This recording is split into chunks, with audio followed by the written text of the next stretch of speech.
نحمده ونصلي على رسوله الكريم أما بعد فأعوذ بالله من الشيطان الرجيم بسم الله الرحمن الرحيم رب اشرح لي صدري ويسر لي أمري واحلل عقدة من لساني يفقهوا قولي ربي زدني علما اللهم فقهنا في الدين ربي يسر ولا تعسر آمین یا رب العالمین۔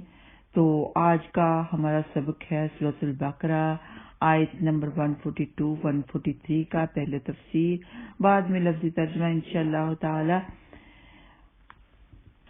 سَيَقُولُ السُّفَهَاءُ مِنَ النَّاسِ مَا وَلَّاهُمْ عَن قِبْلَتِهِمُ الَّتِي كَانُوا عَلَيْهَا قُل لِّلَّهِ الْمَشْرِقُ وَالْمَغْرِبُ يَهْدِي مَن يَشَاءُ إِلَىٰ صِرَاطٍ مُّسْتَقِيمٍ وَكَذَلِكَ جَعَلْنَاكُمْ أُمَّةً وَسَطًا لِتَكُونُوا شُهَدَاءَ عَلَى النَّاسِ وَيَكُونَ الرَّسُولُ عَلَيْكُمْ شَهِيدًا وَمَا جَعَلْنَا الْقِبْلَةَ الَّتِي كُنتَ عَلَيْهَا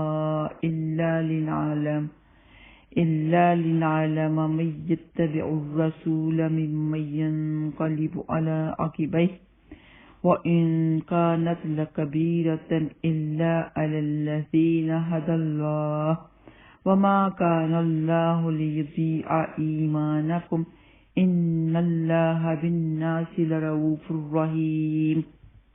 فرمایا ان قریب لوگوں میں سے بیوقوف لوگ کہیں گے کس چیز نے انہیں ان کے اس قبلہ سے پھیر دیا جس پر وہ تھے۔ تو قبلہ کہتے ہیں جس طرف رخ کیا جائے، اس کا روٹ ورڈ ہے قاف با لام، تو اس کے کئی معنی نکلتے ہیں، جیسے کہ اوت الکتاب من قبل، اس سے پہلے کہ آپ کو کتاب دی جائے، اس سے پہلے آپ کو کتاب دی گئی۔ قبول یقبالو، توبہ قبول کرنا بھی اس سے نکلتا ہے، تو یہاں پہ اس کا مطلب ہے قبلہ۔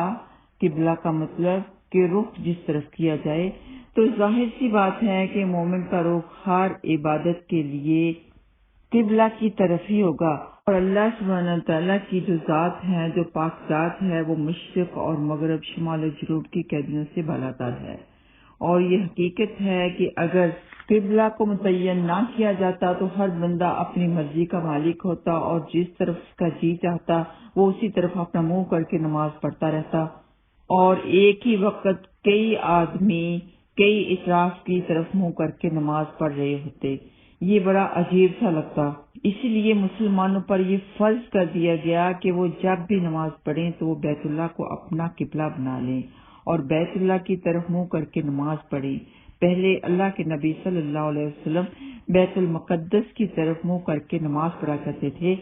حدیث پاک میں ہے کہ حضرت برا رضی اللہ تعالیٰ عنہ بیان کرتے ہیں کہ رسول اللہ صلی اللہ علیہ وسلم ہجرت کر کے مدینہ پہنچے تو 16 یا 17 ماہ کے بعد آپ کو بیت اللہ کی طرف منہ کرنے کا حکم ہوا۔ تو نبی پاک صلی اللہ علیہ وسلم بھی یہی چاہتے تھے کہ جو قبلہ ہے وہ بیت اللہ کو بنا دیا جائے۔ آپ بار بار آسمان کی طرف دیکھتے، وحی کا انتظار کرتے کہ شاید اللہ تعالیٰ یہ حکم نازل فرما دیں۔ ہوا دراصل یوں کہ نبی پاک صلی اللہ علیہ وسلم ہجرت کر کے مدینہ پہنچے تو 16 یا 17 ماہ تک بیت المقدس کی طرف منہ کر کے نماز پڑھتے رہے۔ پھر آپ صلی اللہ علیہ وسلم کو بیت اللہ کی طرف منہ کر کے نماز پڑھنے کا حکم ہوا۔ اس پر یہود، منافقین، مشرکین سبھی نے اعتراض کرنا شروع کر دیا کہ اگر وہ پہلا قبلہ درست تھا تو اسے بدلنے کی کیا ضرورت تھی، اور اگر یہ درست ہے تو اتنی دیر ادھر منہ کر کے کیوں رکھا گیا، کہ اتنی دیر ادھر منہ کر کے کیوں نماز پڑھی گئی؟ تو اللہ سبحانہ تعالیٰ نے اس کا جواب دیا کہ یہ لوگ بیوقوفی کی وجہ سے ایسی باتیں کر رہے ہیں۔ مشرق یا مغرب کی اپنی کوئی حیثیت نہیں ہے کہ ان کی طرف منہ کرنا باعث ثواب ہو، بلکہ اصل چیز اللہ سبحانہ تعالیٰ کے حکم کی فرما برداری ہے، کیونکہ مشرق اور مغرب دونوں کا مالک وہی ہے، وہ جب چاہے جدھر کو چاہے منہ کر کے نماز پڑھنے کا حکم دے سکتا ہے۔ تو ہمارا کیا کام ہے؟ ہمارا کام ہے کہ اللہ سبحانہ تعالیٰ کا حکم مان لینا، سمینا و اطعنا کہہ دینا۔ ہمارا کام تو صرف اللہ اور اس کے رسول کا حکم ماننا ہے۔ صراط مستقیم وہی ہے جس کا وہ حکم دے، مگر اس پر چلنے کی توفیق وہ جسے چاہے دیتا ہے۔ جسے چاہے نہیں دیتا۔ جو اس توفیق سے محروم ہیں وہ بیوقوفی میں بیکار باتیں بناتے رہتے ہیں۔ تو مدینہ منورہ میں 3 قسم کے گروہ تھے، یہودی، منافقین، مشرکین، جو دین اسلام کے خلاف تھے، نبی پاک صلی اللہ علیہ وسلم کے خلاف تھے، صحابہ کرام کے خلاف تھے، طرح طرح کے بہانے ڈھونڈتے تھے باتیں کرنے کے لیے۔ تو انہیں یہ بات کا موقع مل گیا کہ قبلہ مسلمانوں کا کیوں بدل دیا گیا۔ سیدنا برا بن عازم رضی اللہ تعالیٰ عنہما بیان کرتے ہیں کہ یہودیوں بلکہ تمام اہل کتاب کو رسول اللہ صلی اللہ علیہ وسلم کا بیت المقدس کی طرف منہ کر کے نماز پڑھنا بہت اچھا معلوم ہوتا تھا، لیکن جب آپ صلی اللہ علیہ وسلم نے اپنا منہ بیت اللہ کی طرف کر لیا تو انہیں یہ بات بہت بری معلوم ہوئی۔ یہ بخاری میں موجود ہے۔ اچھا، ان کو کیوں معلوم ہوتا تھا؟ اس لیے کہ ان کو بات کرنے کا موقع ملتا تھا کہ یہ ہے تو دین ابراہیم پر، لیکن نماز پڑھتے ہیں بیت المقدس کی طرف منہ کر کے، جبکہ حضرت ابراہیم علیہ السلام نے خانہ کعبہ تعمیر کیا۔ خانہ کعبہ ان کی عبادت کا مرکز ہے۔ تو جب مسلمانوں کو قبلہ کی طرف، خانہ کعبہ کی طرف منہ کر کے نماز پڑھنے کا حکم دیا گیا تو پھر بھی چال بھن گئے، حسد کرنے لگے۔ پھر بھی سیدہ عائشہ صدیقہ رضی اللہ تعالیٰ عنہا فرماتی ہیں کہ رسول اللہ صلی اللہ علیہ وسلم نے یہود کے متعلق فرمایا، ان کو ہمارے بارے میں کسی اور چیز کی وجہ سے اس قدر حسد نہیں ہے جس قدر جمعہ کے دن کی وجہ سے حسد ہے کہ اللہ تعالیٰ نے ہمیں اس کی ہدایت فرمائی اور یہ اس سے محروم رہے، اور قبلہ کی وجہ سے حسد ہے کہ اللہ تعالیٰ نے ہمیں اس کی ہدایت فرمائی اور یہ لوگ اس سے بھی محروم رہے، اور ہم جو امام کے پیچھے آمین کہتے ہیں اس کی وجہ سے بھی یہ ہم سے حسد کرتے ہیں۔ یہ مسند احمد میں موجود ہے۔ تو یہ حسد ہی کرتے رہتے تھے۔ اس آیت کے بارے میں ایک آخری حدیث، اور وہ یہ کہ سیدنا برا بن عازم رضی اللہ تعالیٰ عنہما بیان کرتے ہیں کہ رسول اللہ صلی اللہ علیہ وسلم نے مدینہ منورہ میں 16 یا 17 ماہ تک بیت المقدس کی طرف منہ کر کے نماز ادا فرمائی، لیکن آپ کو پسند یہ تھا کہ آپ کا قبلہ بیت اللہ ہو۔ آپ صلی اللہ علیہ وسلم نے عصر کی نماز پڑھائی اور بیت اللہ کی طرف رخ کر کے آپ صلی اللہ علیہ وسلم نے جو سب سے پہلی نماز ادا فرمائی وہ نماز عصر تھی۔ تو نماز عصر کے وقت تحویل قبلہ کا حکم ہوا۔ صحابہ کرام نے آپ کے ساتھ مل کر یہ نماز ادا کی۔ پھر ان میں سے ایک شخص ایک مسجد والوں کے پاس سے گزرا، وہ بھی نماز عصر ادا کر رہے تھے اور وہ اس وقت حالت رکوع میں تھے۔ اس نے کہا، میں اللہ تعالیٰ کو گواہ بنا کر کہتا ہوں کہ میں نے نبی اکرم صلی اللہ علیہ وسلم کے ساتھ مکہ یعنی بیت اللہ کی طرف منہ کر کے نماز ادا کی ہے۔ تو ان لوگوں نے حالت نماز ہی میں بیت اللہ کی طرف رخ پھیر لیا۔ بہت سے لوگ تھے جنہوں نے بیت المقدس کی طرف منہ کر کے نماز ادا کی، مگر وہ تحویل قبلہ کے حکم سے پہلے ہی شہید ہو گئے، اور ہم نہیں جانتے تھے کہ ان کے بارے میں کیا کہیں۔ تو اللہ سبحانہ تعالیٰ نے ان کے بارے میں یہ آیت نازل فرمائی، وَمَا كَانَ اللَّهُ لِيُضِيعَ إِيمَانَكُمْ إِنَّ اللَّهَ بِالنَّاسِ لَرَءُوفٌ رَحِيمٌ، اور اللہ کبھی ایسا نہیں کہ تمہارا ایمان ضائع کر دے، بے شک اللہ تعالیٰ لوگوں پر یقیناً بے حد شفقت کرنے والا، نہایت رحم کرنے والا ہے۔ یہ صحیح بخاری میں موجود ہے۔ تو آگے اللہ سبحانہ تعالیٰ فرماتے ہیں، وَكَذَلِكَ جَعَلْنَاكُمْ أُمَّةً وَسَطًا لِتَكُونُوا شُهَدَاءَ عَلَى النَّاسِ، اور اسی طرح ہم نے تمہیں سب سے بہتر امت بنایا تاکہ تم لوگوں پر شہادت دینے والے بنو۔ تو قبلہ کہتے ہیں جس طرف رخ کیا جائے، اس کا روٹ ورڈ ہے قاف با لام۔ تو اس کے کئی معنی نکلتے ہیں، جیسے کہ اوت الکتاب من قبل، اس سے پہلے کہ آپ کو کتاب دی جائے، اس سے پہلے آپ کو کتاب دی گئی۔ قبول، یقبل، توبہ قبول کرنا بھی سے نکلتا ہے۔ تو یہاں پہ اس کا مطلب ہے قبلہ، قبلہ کا مطلب کہ رخ جس طرف کیا جائے۔ تو ظاہر سی بات ہے کہ مومن کا رخ ہر عبادت کے لیے قبلہ کی طرف ہی ہوگا۔ اسی طرح ہم نے تمہیں سب سے بہتر معتدل اور صاحب عدالت امت بنایا ہے، اور تمہیں وہ دین دیا ہے جو کامل اور واضح دین ہے، جس میں نہ یہودیت کا تشدد ہے اور نہ ہی نصرانیت کا۔ یعنی تم ایک ایسی امت ہو جو پہلی امتوں کی طرح نہیں، تم اپنے عقیدے کو نہیں بدلتے، جیسے کہ انہوں نے اپنے عقیدے کو بھی بدل لیا، اپنی فائدے کے لیے کتاب کو بھی بدل دیا۔ تم ایسی امت نہیں ہو، تم ایک بہترین امت ہو۔ اور فرمایا تم لوگوں پر گواہ ہو اور رسول تم پر گواہ ہے۔ کیا مطلب ہے اس کا؟ اس کا مطلب یہ ہے کہ نبی پاک صلی اللہ علیہ وسلم قیامت والے دن گواہی دیں گے کہ انہوں نے رب تعالیٰ کا پیغام صحابہ تک پہنچا دیا، اور اسی طرح یہ امت بھی گواہ ہے۔ کیسے گواہ ہے؟ اس کے بارے میں حدیث بتاتے ہیں کہ اللہ تعالیٰ کے نبی حضرت محمد مصطفیٰ صلی اللہ علیہ وسلم نے فرمایا کہ قیامت کے دن حضرت نوح علیہ السلام اور ان کی امت کو بلایا جائے گا۔ اللہ تعالیٰ حضرت نوح علیہ السلام سے پوچھیں گے کیا آپ نے دین پہنچا دیا تھا؟ وہ کہیں گے ہاں اے میرے رب۔ پھر ان کی قوم کو بلایا جائے گا اور ان سے پوچھا جائے گا تو وہ جواب دے گی نہیں، ہمارے پاس تو کوئی نبی نہیں آیا۔ تو جیسے کہ اس کی قوم یہاں بھی جھوٹ بولتی تھی وہاں بھی جھوٹ ہی بولے گی، جن کو جھوٹ کی عادت ہے وہ ان کا جھوٹ کہاں چھوٹتا ہے۔ تو حضرت نوح علیہ السلام سے پوچھا جائے گا کہ آپ کا کوئی گواہ ہے؟ وہ عرض کریں گے کہ حضرت محمد صلی اللہ علیہ وسلم اور ان کی امت میری گواہ ہے۔ چنانچہ وہ گواہ اس بات کی شہادت دیں گے کہ نوح علیہ السلام نے یہ پیغام پہنچا دیا تھا۔ یہ صحیح بخاری میں موجود ہے۔ تو بہت ہی خوش نصیب ہوں گے وہ لوگ جو گواہی دیں گے۔ اللہ تعالیٰ سے ہم دعا کرتے ہیں ربنا فاکتبنا مع الشاہدین، یہ دعا ضرور کیا کریں۔ یہ حدیث پڑھ کے اور یہ آیت پڑھ کے بہت زیادہ شوق پیدا ہوتا ہے کہ ہم بھی ان گواہوں میں شامل ہوں، ہم بھی گواہی دیں کہ ہم نے قرآن پاک میں پڑھا تھا۔ آگے انشاءاللہ تعالی حضرت نوح علیہ السلام کے بارے میں پورا پڑھیں گے اور ان کی قوم کے بارے میں بھی کہ کس طرح انہوں نے نافرمانی کی۔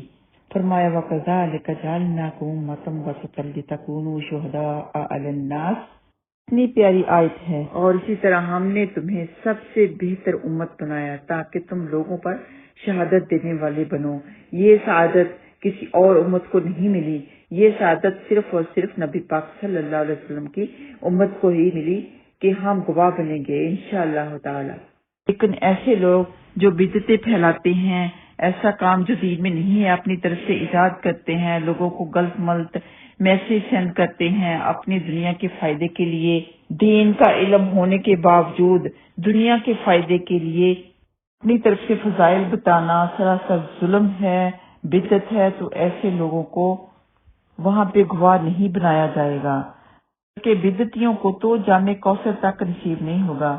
چنانچہ سیدنا ابو سعید خدری رضی اللہ تعالیٰ عنہما بیان کرتے ہیں کہ رسول اللہ صلی اللہ علیہ وسلم نے خطبہ دیا، فرمایا لوگوں تم اللہ کے سامنے اکٹھے کیے جانے والے ہو اور میری امت کے کچھ لوگوں کو بائیں طرف لے جایا جائے گا، تو میں کہوں گا اے میرے رب یہ تو میرے ساتھی ہیں، تو کہا جائے گا آپ نہیں جانتے انہوں نے آپ کے بعد کیا نیا کام کیا تھا۔ میں کہوں گا جیسے کہ اللہ کے نیک بندے حضرت عیسیٰ علیہ السلام نے کہا تھا وَكُنْتُ عَلَيْهِمْ شَهِيدًا مَا دُمْتُ فِيهِمْ فَلَمَّا تَوَفَّيْتَنِي كُنْتَ أَنْتَ الرَّقِيبَ عَلَيْهِمْ۔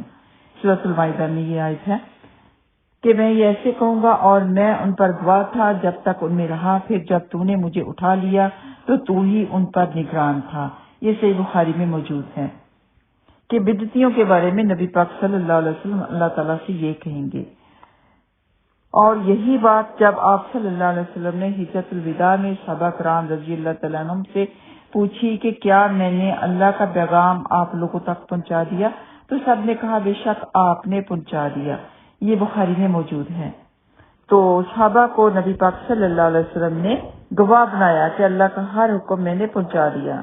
ایک آخری حدیث سیدنا ابو سعید خدری رضی اللہ تعالیٰ عنہما بیان کرتے ہیں کہ رسول اللہ صلی اللہ علیہ وسلم نے فرمایا قیامت کے دن کوئی نبی آئے گا اور اس کے ساتھ صرف ایک آدمی ہوگا اور کسی کے ساتھ دو یا دو سے زیادہ آدمی ہوں گے۔ پھر اس کی قوم کو بلایا جائے گا اور اس سے پوچھا جائے گا کیا اس نبی نے تم تک دین پہنچایا تھا؟ وہ کہیں گے نہیں۔ پھر اس نبی سے کہا جائے گا کیا آپ نے اپنی قوم کو دین پہنچا دیا تھا؟ وہ فرمائیں گے ہاں۔ ان سے پوچھا جائے گا کہ آپ کا گواہ کون ہے؟ وہ جواب دیں گے کہ میرے گواہ محمد صلی اللہ علیہ وسلم اور ان کی امت ہیں۔ پھر محمد صلی اللہ علیہ وسلم اور ان کی امت کو بلایا جائے گا اور ان سے پوچھا جائے گا کہ کیا اس نبی نے اپنی قوم کا دین پہنچا دیا تھا؟ تو وہ جواب دیں گے ہاں پہنچا دیا تھا۔ تو ان سے پوچھا جائے گا کہ تمہیں اس بات کا کیسے علم ہوا؟ وہ جواب دیں گے کہ ہمارے پاس جب ہمارے نبی محمد صلی اللہ علیہ وسلم تشریف لائے تو آپ نے ہمیں یہ بتایا کہ اللہ تعالیٰ کے تمام پیغمبروں نے اللہ کے دین کو پہنچا دیا تھا، اس لیے اللہ تعالیٰ کا یہ فرمان ہے کہ وَذَلِكَ جَعَلْنَاكُمْ أُمَّةً وَسَطًا لِتَكُونُوا شُهَدَاءَ عَلَى النَّاسِ وَيَكُونَ الرَّسُولُ عَلَيْكُمْ شَهِيدًا۔ اور یہ حدیث مسند احمد میں موجود ہے۔ بڑی خوشی ہوتی ہے یہ آیت پڑھ کر اور حدیثیں پڑھ کر کہ امت محمدیہ صلی اللہ علیہ وسلم نبیوں پر گواہ بنے گی، گواہی دے گی کہ ہم نے قرآن پاک میں پڑھا تھا، ہم نے حدیثیں پڑھی تھیں، اور یہ پڑھ کر بڑی حیرت ہوتی ہے کہ ہمیں اللہ تعالیٰ اپنے گواہوں میں لکھ لے۔ ربنا فاکتبنا مع الشاہدین، آمین یا رب العالمین، اللہم اجعلنا منہم۔ فرمایا کہ ہم نے قبلہ صرف اس لیے بنایا تاکہ ہم جان لیں کہ کون پیروی کرتا ہے اللہ کے حکم کی اور کون اس سے پھر جاتا ہے۔ لوگوں پر تو یہ بات بہت گراں ہے، بھاری ہے، لیکن ان لوگوں کے اوپر بھاری نہیں جس کو اللہ سبحانہ تعالیٰ ہدایت عطا فرمائے۔ اور آخر میں فرمایا وما کان اللہ لیضیع ایمانکم ان اللہ بالناس لرؤوف رحیم۔ فرمایا اللہ تعالیٰ تمہارے ایمان کو ضائع نہیں کرے گا، اللہ تعالیٰ تو لوگوں کے ساتھ شفقت اور مہربانی کرنے والا ہے۔